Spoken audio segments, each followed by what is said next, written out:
Good evening, ladies and gentlemen, and welcome to the Old Plain Auditorium in tonight's performance of the complete work of William Shakespeare, abridged. I have just a few brief announcements before we get underway. The use of flash photography in the recording of this performance by any means, audio or video, is strictly prohibited. Also, please refrain from eating, drinking, or smoking during the performance. If you have a cell phone, please take a moment to turn it off. And if you have a pager, you need to get yourself a phone. Personal thing, I'll let you do your thing. Anyways, for your convenience, toilets are located in the bathroom. Also, please take a moment now to locate the exits nearest to your seat. Should the theater experience a sudden loss of pressure, oxygen masks will fall from the ceiling. Simply place the mask over your nose and mouth and continue to breathe normally. If you are at the theater with a small child, oh, thank you, good sir. Now, if you're at the theater with a small child, place your own mask on first and let the little bugger defend for himself. Allow me to introduce myself. My name is Thomas, and it gives me great pleasure to announce that we are about to attempt a feat that we believe to be unprecedented in the history of civilization. That is to capture a single theatrical experience, the magical, the genius, the towering granted of the complete works of William Shakespeare. Now, we have a lot to get through tonight, so at this time I'd like to introduce a gentleman who is one of America's preeminent Shakespeare scholars. He has a certified completion from preeminentshakespeare.com. He is here tonight to provide the complete works of William Shakespeare abridged, and a much-needed preface. Please welcome me in joining Mr. Matthew Morenzi. Thank you, Thomas. Let's see. Greetings, ladies and gentlemen. William Shakespeare, playwright, poet, actor, philosopher, Stratford's proudest flower. Yes, flower. We could go for a flower. Yeah. Yes. And so, transplanted from the heart of the English countryside to bask in the warmth of London's literary greenhouse. Yes. A man who, despite the ravages of male pattern boldness, yes, an unfortunate fate for many, planted the potent seed of his poetical genius in the fertile womb of Elizabeth's England. There it is took and spread to the lymphatic system of the Western civilization, until it became the oozing carbuncle of knowledge and understanding that grows even today on the very top of our collective conscious. And yet, how much do we intellectually inhabitants of the 21st century appreciate the plump fruit of Shakespeare's productive lines? How much? Let's find out, shall we? I believe I could illustrate this point by conducting a brief poll here. Who among our audience has read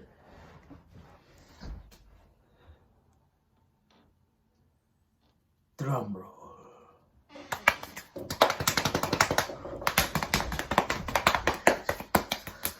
You told me to drum roll. Keep going. Stop.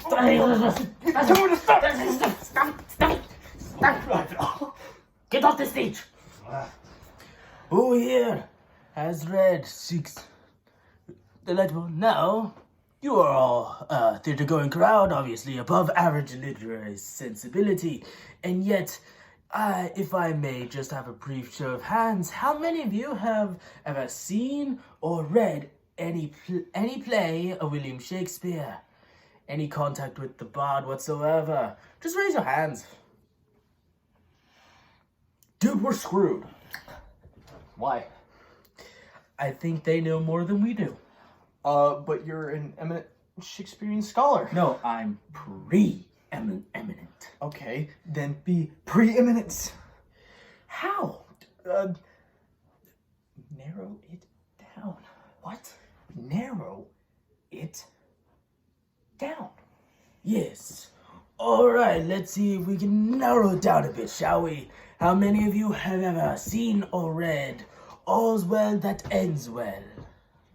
Let's keep going. Okay, yes, let's see if we can find out if we have any super eminent Shakespearean scholars tonight. Has anybody here seen or read King John? King John, anyone? Well, I downloaded it. Would you mind telling us about it? It's about a hunchback. No! King John is not about a hunchback, as any preeminent Shakespearean scholar can tell you. King John is about a king named John. Would you please stand up, please? Ladies and gentlemen,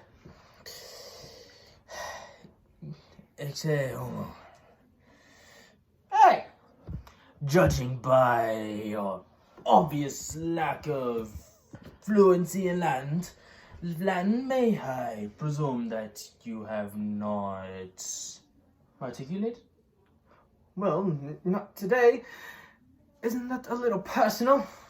Look at this man. Ladies and gentlemen, abandoned by our educational system, dragged here by his girlfriend, hoping for extra credit in Mr. Miller's English.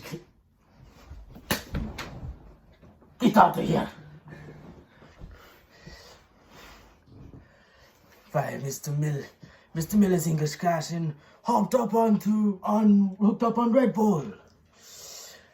And now look at them. Do you even recognize the same lifeless expression? The same pause clogged with the acne of intellectual immaturity? Or do you perhaps keep looking? Do you see their longing, desperate plea for literary salvation? Can I sit down now? No!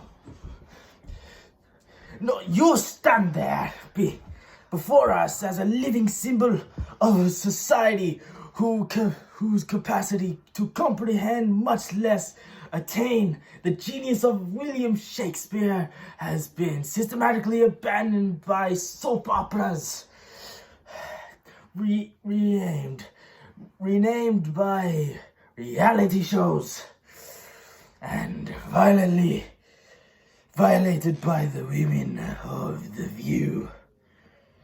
I'm gonna go sit down now.